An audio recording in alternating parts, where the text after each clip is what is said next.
Gugup juga malam ini.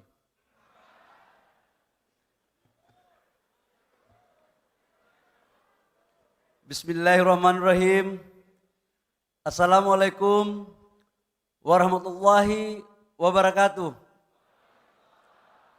Shalom, Om Swastiastu, Namo Buddhaya, salam kebajikan. Yang sama-sama kita hormati, kita membanggakan, kita cintai. Presiden Republik Indonesia, Bapak Joko Widodo. Izin Bapak Presiden, tadi saya pangling ketika menjemput Bapak di depan. Saya pikir ada kader Golkar baru yang muncul. Ternyata Bapak Presiden, karena bajunya udah kuning.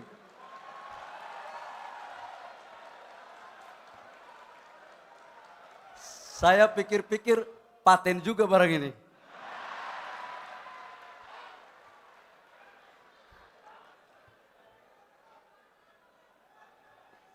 Cocok barang?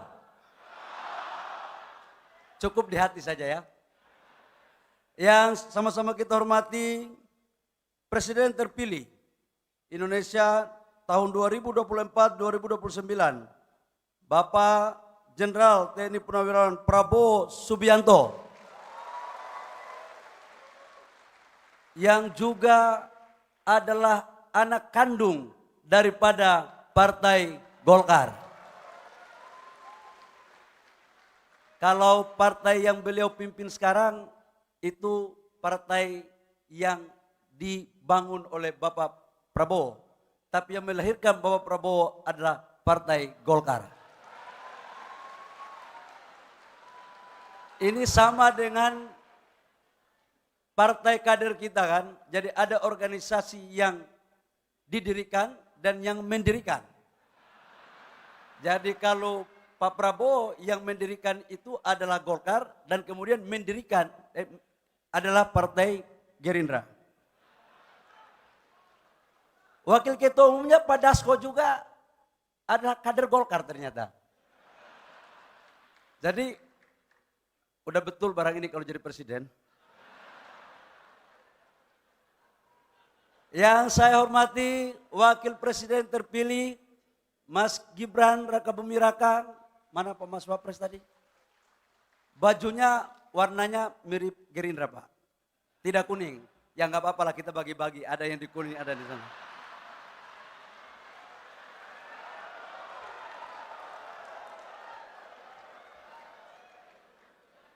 Nanti kita koalisi Mas Wapres.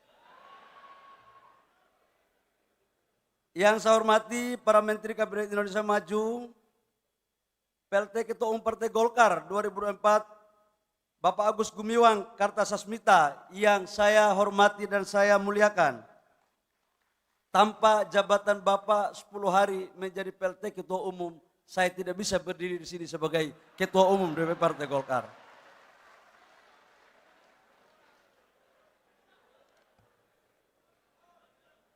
Yang saya hormati para senior-senior, Ketua Dewan Penasehat, Pak Luhut Binsar Panjaitan.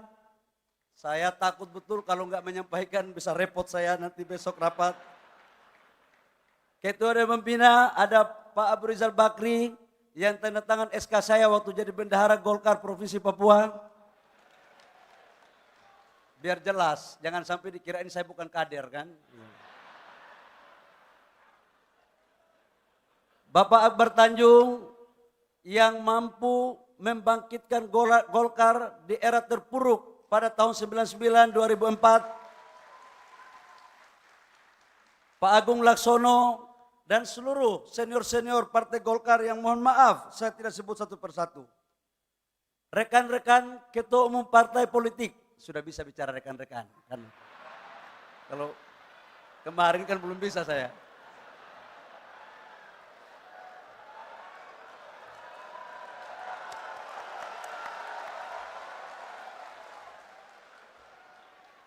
Terutama yang terkhusus Ketua Umum Partai Nasdem yang juga mantan Ketua Dewan Pembina DPP Partai Golkar, Bang Surya Paloh.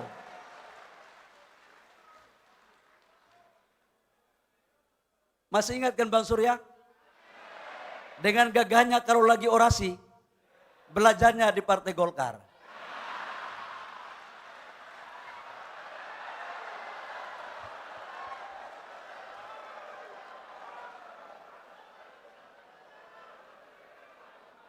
Ketua Umum Partai PKB, Caimin, memang Pak, kalau orang-orang yang mohon maaf, yang tubuhnya hampir sama dengan saya itu Pak, akalnya cepat Pak. Jadi Pak Muhaimin sama saya itu beda-beda tipis Pak. Cuman Pak Muhaimin lebih canggih daripada saya Pak.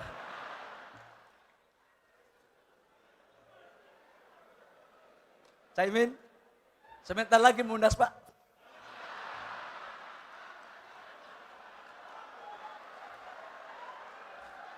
Yang saya hormati Ketua Umum PAN, Bang Zulkifli Hasan. Ya, kita aplaus. Yang saya hormati Ketua Umum Partai Demokrat, Bapak Agus Harimurti Yudhoyono. Tum, tenang. Yang jadi ketua partai di bawah 50, di antaranya kita berdua. Tenang. Kita selesaikan secara adat barang ini. Ketua Umum Partai PKS dan Partai apa lagi ya? PSI, P3, yang mohon maaf saya disebut namanya daripada salah.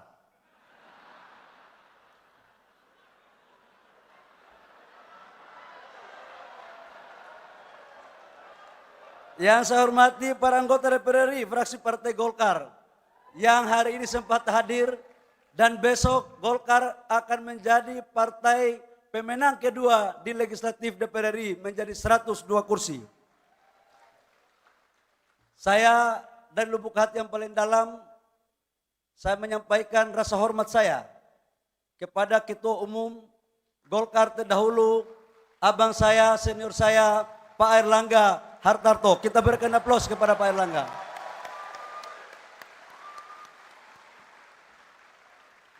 Beliau adalah tokoh yang mengantarkan Golkar kembali pada puncak untuk memperoleh kursi 102.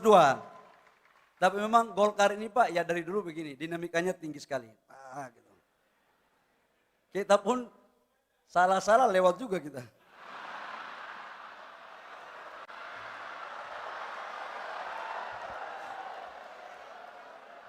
Ini yang saya hormati Ketua DPD Partai Golkar Provinsi se-Indonesia, para ketua-ketua umum organisasi pendiri, para ketua umum organisasi yang didirikan, para ketua umum organisasi sayap, dan yang saya cintai, saya banggakan dan yang saya hormati, para ketua-ketua DPD Golkar kabupaten kota seluruh Indonesia. Dan Bapak Ibu semua yang saya muliakan. Pertama-tama, marilah kita panjatkan puji syukur kita kehadiran Allah Subhanahu wa taala, Tuhan yang Maha Kuasa. Yang atas kehendaknya lah dan ridhonya kita dapat menghadiri acara penutupan Musyawarah Nasional yang ke-11 Partai Golongan Karya pada tahun 2024.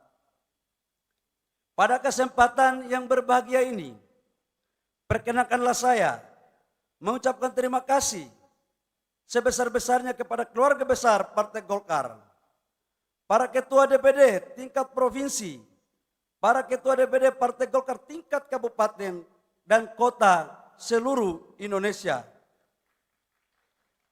para pimpinan organisasi pendiri dan didirikan, para senior Partai Golkar yang telah memberikan kepercayaan kepada saya untuk memimpin Partai Golkar 5 tahun ke depan pada periode 2024-2029. Kepercayaan Partai Golkar dan amanah yang diberikan kepada saya merupakan tanggung jawab yang harus saya emban dengan sungguh-sungguh untuk membesarkan Partai Golongan Karya ini. Sungguh merupakan kehormatan yang luar biasa bagi saya. Seorang kader yang berasal dari pelosok timur Indonesia, nan jauh di sana, yaitu di Papua, dapat memimpin Partai Golkar, partai besar, dan selalu berada dalam kekuasaan dalam setiap era pemerintahan bangsa ini. Sejak Orde Baru, presiden berganti, tapi Golkar berkuasa terus. Ini seperti tes sostro, Pak. Kader partai siapapun pemenang, Golkar ikut mengambil bagian.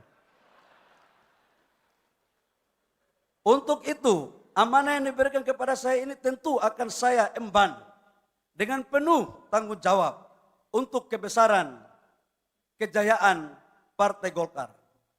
Saya sebagai orang yang berorganisasi dan berangkat dari bawah, sangat memahami dan merasakan bagaimana seharusnya kita mengelola organisasi ini dengan baik.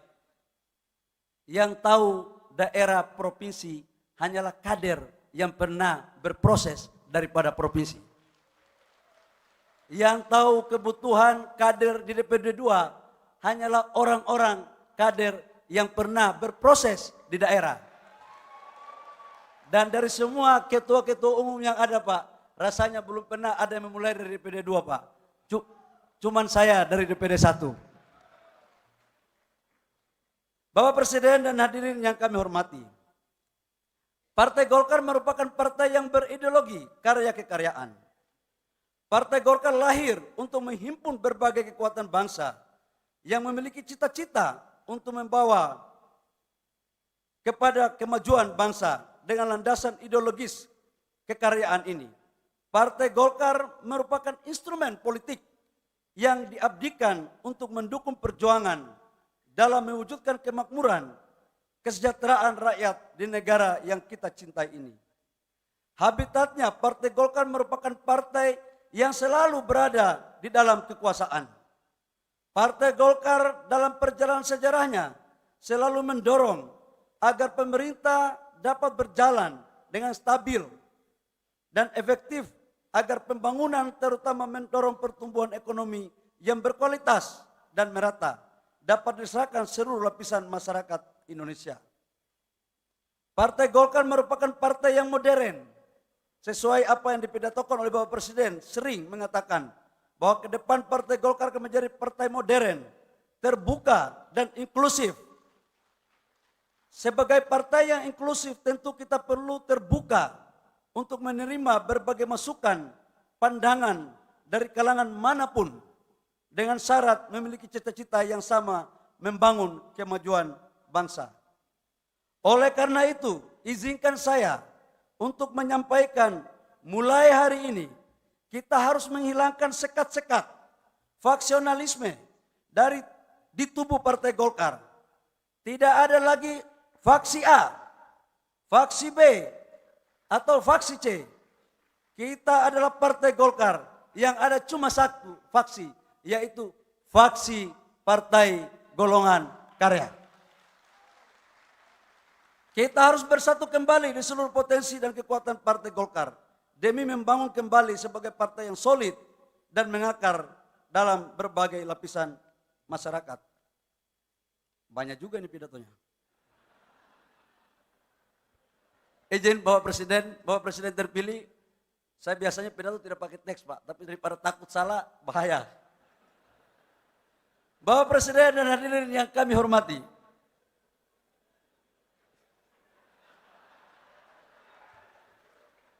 Partai Golkar merupakan partai kader. Kita harus mendorong agar tetap mempertahankan sistem kaderisasi yang berjenjang, sehingga dapat melahirkan kader-kader yang handal, profesional dengan menerapkan prinsip meritokrasi yang siap berjuang untuk membangun bangsa. Partai Golkar harus memanfaatkan kemajuan teknologi informasi untuk mendorong pengelolaan organisasi yang modern, terutama membangun pusat data dan informasi sebagai big data. Pusat data dan informasi inilah yang digunakan untuk basis anggota kader, aset organisasi, data politik, ekonomi, dan dokumentasi tentang berbagai kebijakan aturan perundang-undangan. Kader Partai Golkar harus memiliki kreativitas dan inovasi berbasis data untuk membangun pencitraan yang positif di mata masyarakat. Terutama anak-anak muda, generasi milenial dan Gen Z yang merupakan segmentasi terbesar dalam pemilihan di negara kita.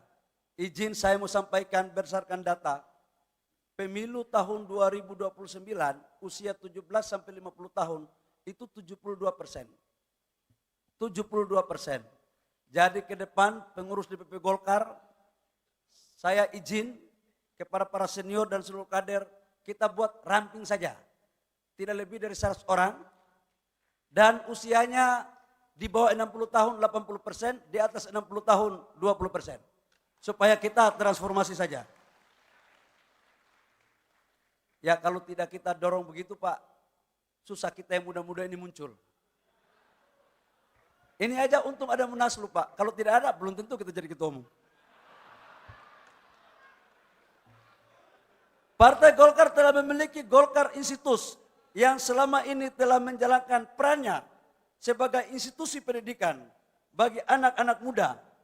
Namun saya meminta agar perannya ditingkatkan untuk mencetak kader-kader teritorial sampai ke tingkat desa dan kelurahan. Dulu masih ada karakter des, tapi kita cari formulasi yang lain yang berbentuk semacam karakter des.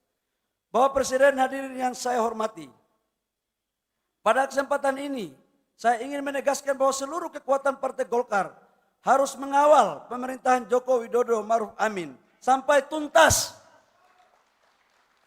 Saya ulangi, Partai Golkar harus mengawal pemerintahan Joko Widodo Ma'ruf Amin sampai tuntas 20 Oktober 2024.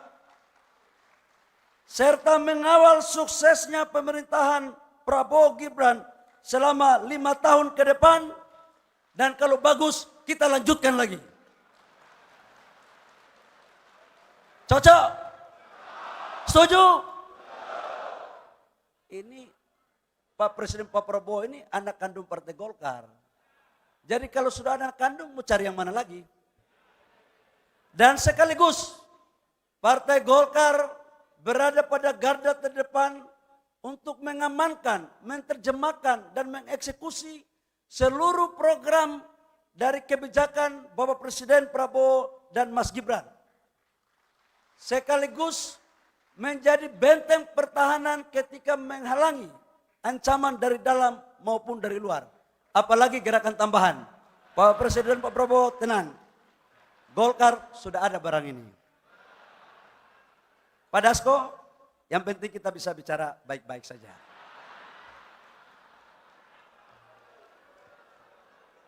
Ini barang bisa kita atur. Bang Surya tenang, kita koalisi bareng-bareng. Baik di pemerintah maupun di parlemen, melalui politik legislasi dan politik anggaran. Karena pada hakikatnya pemerintahan Presiden Prabowo Gibran merupakan kelanjutan dari pemerintahan Presiden Joko Widodo Kiai Ma'ruf Amin. Kita harus mendukung terwujudnya Indonesia Emas di tahun 2045 yang merupakan visi Presiden Prabowo Gibran. Berbagai kebijakan dan program prioritas pemerintah ke depan. Antara lain, melanjutkan program hilirisasi dan mengembangkan industri berbasis sumber daya alam untuk meningkatkan nilai tambah, peningkatan ketahanan pangan, peningkatan kualitas sumber daya manusia yang salah satu program spesifiknya adalah makanan bergizi. Untuk khusus hilirisasi, saya ingin mengatakan bahwa program ini dicetuskan oleh Bapak Presiden Jokowi, tapi yang mengeksekusi adalah menteri yang notabene kader Golkar, yaitu Pak Menko Marinvest, Pak Luhut Binsar Panjaitan, dan saya diperintahkan untuk mainkan di lapangan. Jadi kalau hilirisasi ini, mohon maaf Pak Dasko, ini menterinya mengeksekusi menteri Golkar, kira-kira hilirisasi. Masuk barang.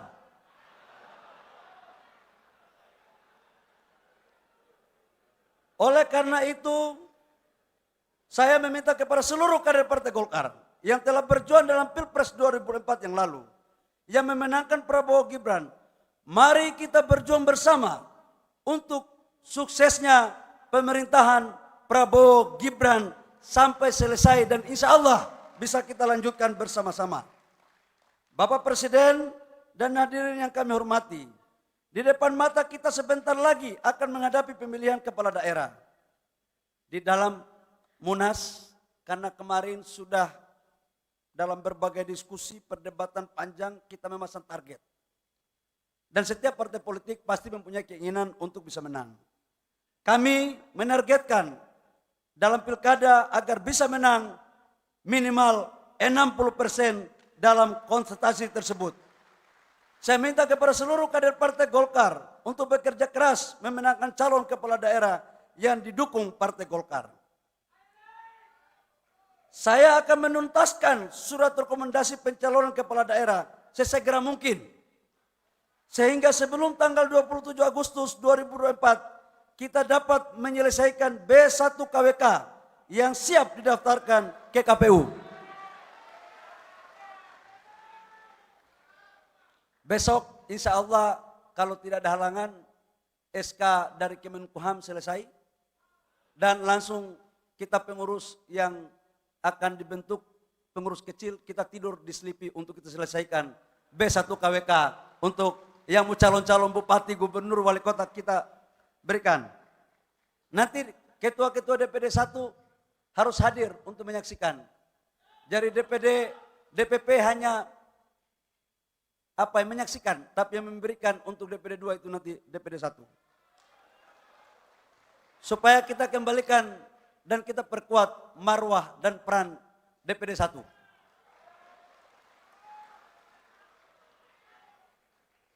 Siap berjuang memenangkan pilkada? Siap berjuang memenangkan pilkada? Kalau sudah begitu terus mau takut apa? Pada kesempatan ini saya juga ingin menegaskan bahwa tujuan utama Partai Golkar adalah memenangkan kontestasi pemilu 2029 selama 5 tahun ke depan. Kita harus bekerja keras dan berpikir cerdas meraih kemenangan. Berbagai kerja-kerja menuju pemenangan itu harus kita rumuskan dari mulai sekarang. Kemenangan dalam pemilu 2024 yang lalu harus kita tingkatkan dalam pemilu 2029 nanti. Pak Erlangga adalah ketua umum yang hebat. 102 kursi itu bukan pekerjaan gampang.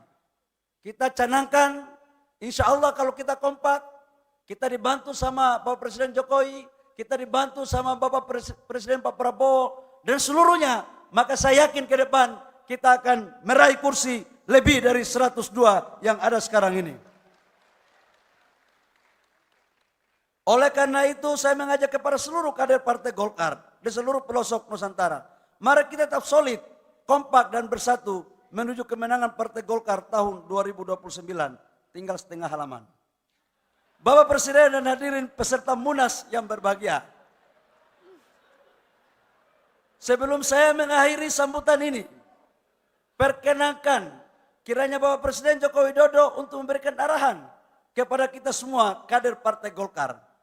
Izinkanlah saya mengucapkan terima kasih yang sedalam-dalamnya kepada Bapak Presiden Republik Indonesia, Bapak Joko Widodo yang telah berkenan hadir dan selalu terlihat memakai baju kuning, bahwa Bapak merasa nyaman berteduh di bawah pohon beringin. Pak, kalau di tempat lain sudah tidak nyaman, di sini Pak. Kami akan naungi Pak. Kami juga mengucapkan terima kasih kepada Bapak Presiden Republik Indonesia terpilih, Bapak Jenderal TNI Purnawirawan Prabowo Subianto, yang telah berkenan hadir. Saya ingin menyampaikan, harusnya Bapak Presiden Prabowo masih di PNJ. Belum bisa hadir di acara penutupan. Tapi karena kecintaannya kepada Partai Golkar, beliau mendarat di Halim Perdana Kusuma, langsung menuju ke JCC untuk ketemu dengan keluarga besar. Jadi yang kita mau ragu apalagi? Saya yakin Bapak Presiden Prabowo punya hati yang dalam untuk Partai Golkar. Yang saya hormati, saya juga ucapkan terima kasih kepada PLT Ketua Umum Partai Golkar, Bapak Agus Gumiwang Kartasasmita, yang telah mengantarkan pada Munas ke-11 Partai Golkar hingga saya terpilih menjadi Ketua Umum Partai Golkar dan Ketua Umum termuda pasca reformasi sampai dengan sekarang ini.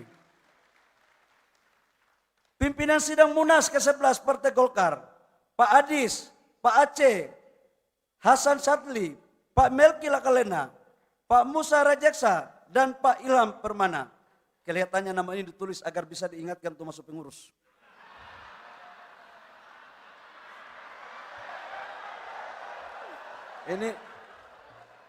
Ini karena yang tulis ini SC, olahannya ternyata di poin yang kelima ini tadi Pak.